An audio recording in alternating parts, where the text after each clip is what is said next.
Hello everyone, once again welcome back to another episode. আর এই পর্বে আমরা জানতে চলেছি ওয়ান পেজ এসইও সম্পর্কে। এসইও ধারাবাহিক টিউটোরিয়ালের আগের পর্বে আমরা জেনেছিলাম what is SEO, history of SEO, types of SEO এবং আরও খুঁটিনাটি বিষয়গুলো।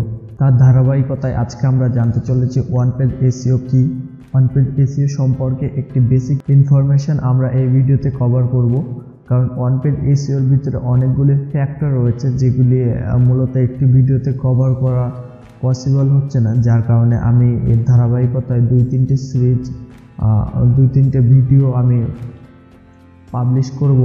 তো আজকে আমাদের এটি প্রথম পর্ব। এই পর্বে আমরা ওয়ান পেজ এসইওর কিছু বেসিক ধারণা নেব এবং এসইওর ধারাবাহিক টিউটোরিয়ালে যে আমাদের এই ধারাবাহিক টিউটোরিয়ালটি চলছে তার মধ্যে আমরা one page SEO, of page SEO এবং এসইওর পুরো বিষয়টিকেই কভার করব। তো চলুন আর দেরি না করে শুরু করা যাক। শুরু করার আগে যারা এখনও আমাদের চ্যানেলটিকে সাবস্ক্রাইব করেননি তারা অবশ্যই সাবস্ক্রাইব করে পাশে আসা বেল আইকনটিকে বাজিয়ে দেবেন।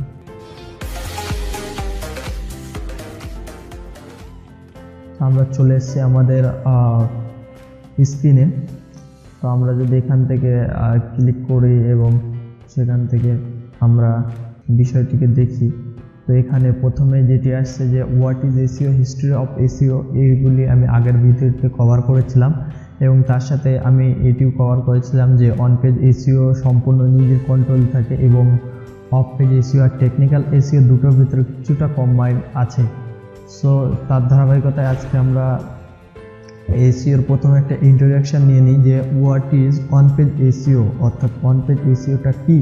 So on page SEO consist of the elements of SEO you can control base, অর্থাৎ যে আপনি যখন কোনো এসইও করছেন তো অফ পেজ এসইও অর্থাৎ আপনার হাতে কিন্তু সেই কন্ট্রোলটি থাকছে না, অর্থাৎ আপনি কারো অন্য একটা ওয়েবসাইটে গিয়ে আপনি ব্যাকলিঙ্ক তৈরি করছেন। তো লাইক সেখানে হতেই পারে তার স্প্যাম স্কোর বৃদ্ধি পেয়েছে, তখন কিন্তু আপনার ওয়েবসাইটটা তার ওয়েবসাইটের সঙ্গে সংযুক্ত হওয়ার কারণে কিন্তু আপনার ওয়েবসাইটটিরও ডাউন হবে, অর্থাৎ বাউন্স রেট বৃদ্ধি পাবে বা কমে যেতে পারে। এরকম বিষয় কিন্তু সেই ধারাবাহিকতা হতে পারে। তো আমরা এখন যেটা দেখছি সেটি হলো যে অন পেজ এসইও, যে on page SEO consist of the element of SEO you can control base, অর্থাৎ অন পেজ এসইওতে 99% আপনি কিন্তু নিজের কন্ট্রোলে সেটিকে রাখতে পারেন।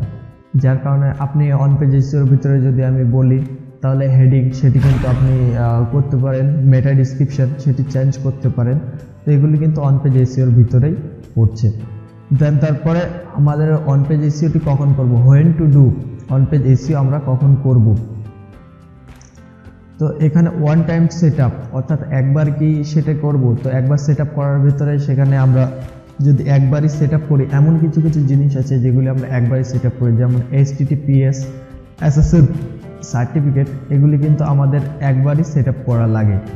যার কারণে এখানে আমি ফর এক্সাম্পল নিয়েছি HTTPS SSL অ্যান্ড দেন তারপরে যে বিষয়টি আসছে যে অন পেজ এসইওর ওয়ান্স ইন এ ওয়াইল, অর্থাৎ অন পেজ এসইওর কিছু বিষয় আছে যেগুলি আমাদের একবার করলে চলে, কিন্তু কিছু বিষয় আছে যেগুলি বারবার আমাদের করতে হয়, যেরকম ব্লগ টাইটেল সেটিকে কিন্তু বারবার অপটিমাইজেশন করতে হয়, ব্লগ ডিসক্রিপশন সেটিকে ধারাবাহিকভাবে অপটিমাইজেশন করতে। আপনি কোনো টপিকের ওপরে একটি ধরুন লাইক অ্যাফিলিয়েট মার্কেটিং করছেন, সেখানে আপনি কোনো আর্টিকেল পোস্ট করেছেন, সেটির প্রাইস দিয়েছেন, সেটির প্রাইস কিন্তু অ্যাভারেজ আপ ডাউন হতে থাকে।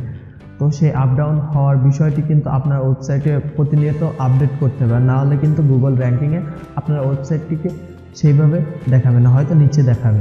তো তারপরে আমরা আমাদের পরের স্লাইডে চলে যাই যে আপনার এই ওয়ান পেজ এসইও করার ক্ষেত্রে বিগিনার অবস্থায় কিছু নীতি অবলম্বন করতে হবে, যেটি হলো যে একটি চেক লিস্ট করতে হবে। তো আমি এখানে লিখে দিয়েছি you never know which you might need to something. I have already said that you have to make a checklist for that. You don't have to forget those themes. অর্থাৎ আপনি যদি একটা চেকলিস্ট তৈরি করেন, চেকলিস্টের ভিতরে আপনি once in a while and one time set up এই দুটি ভাগে যদি বিভক্ত করে রাখেন, তাহলে আপনি কিন্তু ওই বিষয়গুলিকে ভুলে যাচ্ছেন না। ওই বিষয়গুলিকে কখন কোন বিষয়টি করতে হবে সেটি কিন্তু খুবই ভালোভাবে বুঝতে পারবো। এবং আপনি যখন ওয়েবসাইটটি তৈরি করবেন, তারপরে ওয়েবসাইটে পোস্ট আর্টিকেল পাবলিশ করবেন, তখন কিন্তু আপনার ওই বিষয়টি মাথায় থাকবে না, অর্থাৎ কোন দিন কোনটা করতে হবে। অন পেজ এসইওর জন্য আপনি কতদিন টাইম দেবেন, ব্লগে কটি করে সপ্তাহে আর্টিকেল লিখবেন, কোন দিন এসইও র্যাঙ্কিং চেক করবেন, কোন দিন কিওয়ার্ড চেক করবেন, কোন দিন গুগল অ্যানালিটিক্স সেগুলো সাবমিট করবেন, কোন দিন গুগল সার্চ কনসোলে গিয়ে সেটির বিষয়টি দেখবেন, কোন দিন গুগল ট্যাগ ম্যানেজারে গিয়ে সেই ট্যাগগুলি ফাইন্ড করবেন। এরকম আরও বিষয় রয়েছে যেগুলি আস্তে আস্তে এই ধারাবাহিক পর্বে আমরা জানবো। তো যার কারণে প্রথমে আপনি যদি একটা চেক লিস্ট তৈরি করেন, তো আপনি যদি একটা চেক লিস্ট আপনি যদি একটা চেক লিস্ট তৈরি করেন, তাহলে কিন্তু আপনার এই বিষয়গুলিকে ভোলার কোনো সম্ভাবনা থাকে না। এবং আপনি বিগিনার যখন চেক লিস্ট তৈরি করবেন এবং পরবর্তী সময় যখন অ্যাডভান্স যাবেন, তখন অ্যাডভান্স কিন্তু বিষয় এর ভিতরে ইনক্লুড হতে থাকবে। আশা করি বিষয়টি বুঝতে পেরেছেন। দেন তারপর on page SEO should be done every if you rank, অর্থাৎ আপনি যখন অন পেজ এসইও করে গুগলের ভিতরে আপনার পোস্টটিকে র্যাঙ্ক করছেন ইন দ্য সার্চ রেজাল্ট, অর্থাৎ গুগলের ভিতরে আপনি সেই পোস্টটিকে র্যাঙ্ক করছেন বা র্যাঙ্ক হয়ে গেছে, দেন তখন কিন্তু এসইও কিভাবে করবেন। তো এসইও কিন্তু অনগোয়িং প্রসেস, যেটা আমি আগের পর্বেই বিস্তারিত আলোচনা করেছিলাম যে এসইও ইজ অনগোয়িং প্রসেস। আপনাকে এসইও থামিয়ে রাখলে চলবে না। তারপরে আমাদের মনে একটা প্রশ্ন জাগতেই পড়ে যে আমাদের কোনো একটি স্পেসিফিক কিওয়ার্ড বা 2-3টে কিওয়ার্ডের উপরে আমাদের ওয়েবসাইট যখন গুগলের ফার্স্ট র্যাঙ্কিং পেজে র্যাঙ্ক হয়ে গিয়েছে, তখন that's time I have to do, আমি তখন কি করতে পারি, অর্থাৎ আমার এসইও কি থামিয়ে রাখা দরকার বা এসইও কি আবার কন্টিনিউ করা দরকার। তো এখানে আমি একটাই কথাই বলবো যে অন পেজ এসইও কিন্তু কোনো সময় থামিয়ে রাখার বিষয় না। হতে পারে যে আপনি এখন কিছু কিওয়ার্ডের জন্য গুগলের সার্চ র্যাঙ্কিংয়ের প্রথম অবস্থানে আছেন, কিন্তু আপনার যে কম্পিটিটর রয়েছে সে কিন্তু 2 ঘন্টা পরে সেই জায়গাতে অবস্থান করতে পারে। অর্থাৎ এটি কিন্তু কোনো পার্মানেন্ট না যে আপনি গুগলের ফার্স্ট পেজে র্যাঙ্ক করে গিয়েছেন বলে দীর্ঘদিন সময় বা একেবারে লাইফ টাইমের জন্য সেখানে র্যাঙ্ক করবেন। এটি কিন্তু অনগোয়িং প্রসেস, আপনাকে করতেই হবে এবং আপনার র্যাঙ্কটিকে ধরার জন্য। সো এবার আসি গুগল ফ্যাক্টের ভিতরে 200টিরও বেশি ফ্যাক্ট রয়েছে, যেগুলি আমি এই সিরিজেই ডিসকাস করব। আজকে আমি টোটাল 12টি ফ্যাক্ট ডিসকাস করব, যেগুলি ওয়ান পেজ এসইওর ক্ষেত্রে সবথেকে গুরুত্বপূর্ণ।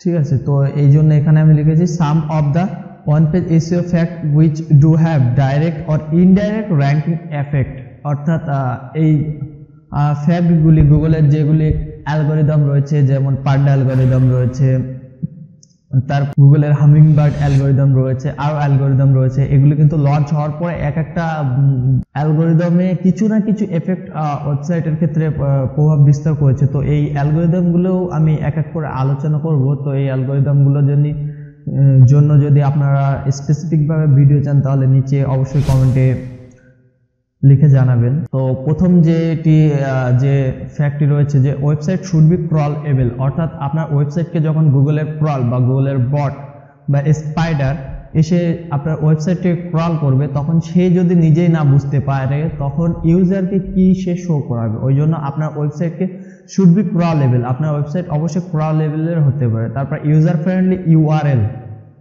অর্থাৎ ইউজার ফ্রেন্ডলি ইউআরএল হতে হবে। এমন নয় যে আপনার ওয়েবসাইটের ইউআরএলটি এমন হতে পারে যে বৃহৎ আকারের একটি বড় ইউআরএল হলো, যেটি মানুষের মনেই থাকে না, তো সে আপনার ওয়েবসাইটকে কিভাবে খুঁজবে। ওই জন্য ওয়েবসাইটের ইউআরএল সবসময় ইউজার ফ্রেন্ডলি হওয়া উচিত। দেন তারপরে হলো গিয়ে ওয়েল টার্গেটেড কন্টেন্ট।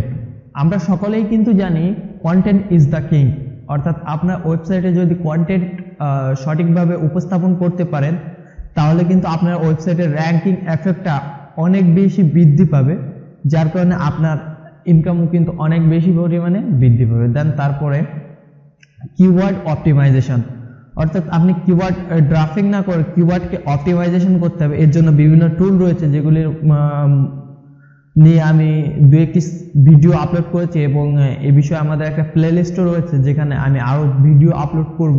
তো কিওয়ার্ড কিন্তু আপনাকে অপটিমাইজেশন করতে হবে এবং কিওয়ার্ড কিভাবে অপটিমাইজেশন করতে হয়, কিওয়ার্ডের ডেনসিটি কত হওয়া উচিত, কিওয়ার্ডের পিক্সেল কত হওয়া উচিত, এই বিষয়গুলি যদি আপনি জানতে চান তাহলে অবশ্যই নিচে আমাকে কমেন্ট করবেন, আমি সেই বিষয়ে একটি ভিডিও অবশ্যই পাবলিশ করে দেবো। এবং এই যে আমি ফ্যাক্ট বলছি এগুলোর ভিতরেই কিন্তু আর অনেকগুলি বিষয় আসে, যেমন ওয়েল টার্গেটেড কন্টেন্ট কেমন ভাবে লেখা উচিত, কন্টেন্টের কি কি বিষয় জানা উচিত, এই সমস্ত বিষয়গুলি নিয়ে কিন্তু বিস্তারিত ভিডিও করলে অনেক পড়া যায়, যদি আপনারা চান তাহলে বলবেন। তারপর ওয়েবসাইট অপটিমাইজেশন, অর্থাৎ আপনার ওয়েবসাইটের অপটিমাইজেশন করতে হবে, অর্থাৎ ওয়েবসাইটটিকে ইউজার ফ্রেন্ডলি করতে হবে যাতে ইউজারের উপস্থাপনার ক্ষেত্রে কোনো প্রকার অসুবিধা না হয়, মোবাইল ফ্রেন্ডলি করতে হবে। এখন কিন্তু অনেকগুলি মানে মোবাইল ফ্রেন্ডলি সমস্ত ওয়েবসাইটগুলি রয়েছে, তো এগুলি আমি পরবর্তী সময় আলোচনা করছি। তারপর আপনার ওয়েবসাইটটিকে ট্রাস্ট লেভেল, অর্থাৎ HTTPS, অর্থাৎ আপনি যদি কোনো ওয়েবসাইটে ভিজিট করেন লাইক দ্যাট গুগলে যদি আপনি ভিজিট করেন কোনো সময়, তো গুগলে গিয়ে আপনি ওখান থেকে দেখতে পারবেন যে গুগলের সাইডে একটা লকার চিহ্ন দিয়ে সিকিউর বলে লেখা থাকে, তো ওটা HTTP বা HTTPS, অর্থাৎ এটি প্রোটোকল যেটি আপনার ওয়েবসাইটে কিন্তু অবশ্যই থাকা লাগবে, তাহলে আপনার ওয়েবসাইটের যে ট্রাস্ট লেভেলটি সেটি মানুষের কাছে অনেকটা বৃদ্ধি পাবে। যদি আপনার এই ওয়েবসাইটটি কোনো পেমেন্ট গেটওয়ে ওয়েবসাইট হয় তাহলে কিন্তু এই HTTPS-টা আপনার বাধ্যতামূলক।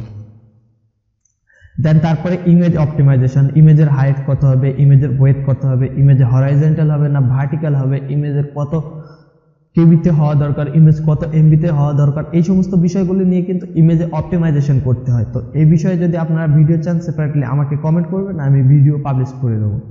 দেন এখানে রিডেবিলিটি অ্যান্ড ইউজার এক্সপিরিয়েন্স, অর্থাৎ আপনার ওয়েবসাইটে যদি রিডেবল থাকে বা ইউজার এক্সপিরিয়েন্স ফ্রেন্ডলি না হয়, আপনার ওয়েবসাইটটিকে ইউজার বা পাঠক সেটিকে পাঠ করছে কিন্তু সেখান থেকে কোনো তার এক্সপিরিয়েন্সে আসে না, তখন এটি কিন্তু সে নেগেটিভ ফিডব্যাক দেবে। তারপরে CTR, ক্লিক থ্রু রেট, আর তারপরে মোবাইল ফ্রেন্ডলিনেস, যেটি আমি বলেছি মোবাইল ফ্রেন্ডলিনেসের জন্য আমাদেরকে সেই সমস্ত টেমপ্লেটগুলো ব্যবহার করতে হবে।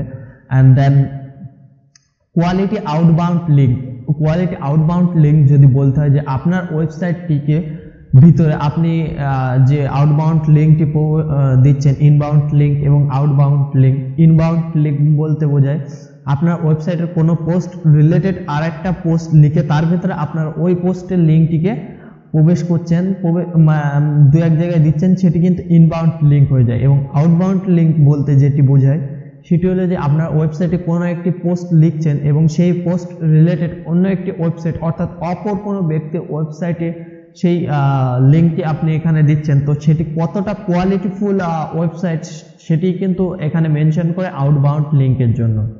দেন তারপরে লাস্ট হলো ওয়েবসাইট সিকিউরিটি, অর্থাৎ আপনার ওয়েবসাইটে যদি HTTPS বা SSL সার্টিফিকেটগুলি ঠিকভাবে না থাকে তাহলে কিন্তু আপনার ওয়েবসাইটটি কিন্তু সেইভাবে ট্রাস্ট লেভেল বৃদ্ধি পাবে না। যদি আমি এখানে দেখাই, আমি এখান থেকে যাই একটু গুগলে প্রবেশ করি, তো আমরা এখান থেকে, তো আমি এই যে গুগলে প্রবেশ করেছি, আপনারা এখানে লক্ষ্য করলে দেখতে পাবেন এই যে গুগলের এই যে তালা চিহ্নটি দেওয়া আছে এবং তার পাশে কিন্তু এই যে HTTPS দেওয়া রয়েছে, অর্থাৎ এটি হলো যে SSL সার্টিফিকেটের প্রোটোকল, সেই প্রোটোকলটি কিন্তু এখানে মেনশন করা হয়েছে। তো আপনি যদি লাইক দ্যাট এখানে আমাজন ওয়েবসাইট সার্চ করেন, তো আমাজন ওয়েবসাইট সার্চ করলাম, দেন এখান থেকে আমরা যে কোনো একটা লিঙ্কে ক্লিক করে আমাজনে গেলাম, তো আপনি এটি দেখতে পাচ্ছেন একটি payment gateway website.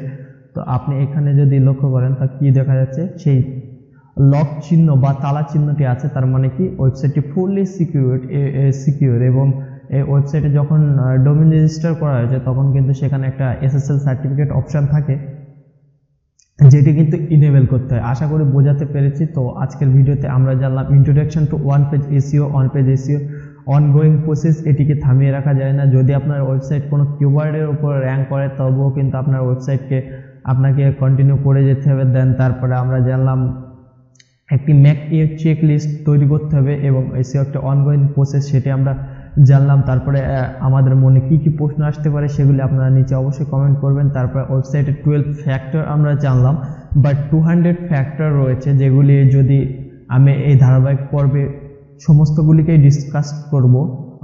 1200 factor, 1200 something plus factor এবং গুগলের কিছু অ্যালগরিদম রয়েছে, যেমন পান্ডা অ্যালগরিদম রয়েছে, হামিংবার্ড অ্যালগরিদম রয়েছে, এছাড়াও আরও অ্যালগরিদম রয়েছে যেগুলি 2011, 12, 16, 15 প্রতি বছরের কিন্তু এগুলি আপডেট হতে পারে এবং আপগ্রেড হওয়ার পরে লেটেস্ট যে অ্যালগরিদম রয়েছে হামিংবার্ড সেটিও কিন্তু আমরা জানলাম কিছুটা, মানে জাস্ট নাম করেছি, এর কিছু বিষয় আমি দেখাইনি। এগুলি দেখাতে গেলে একটা সেপারেটলি ভিডিওর প্রয়োজন আছে, তো যদি আপনারা সেগুলি জানতে চান তাহলে অবশ্যই আমাকে কমেন্ট করবেন। আর ভিডিওটি ভালো লাগলে একটা লাইক করবেন এবং চ্যানেলটিকে সাবস্ক্রাইব করে রাখবেন ফর মোর ভিডিও পাওয়ার জন্য। সো আজকের ভিডিওতে এই পর্যন্ত, children see you next again.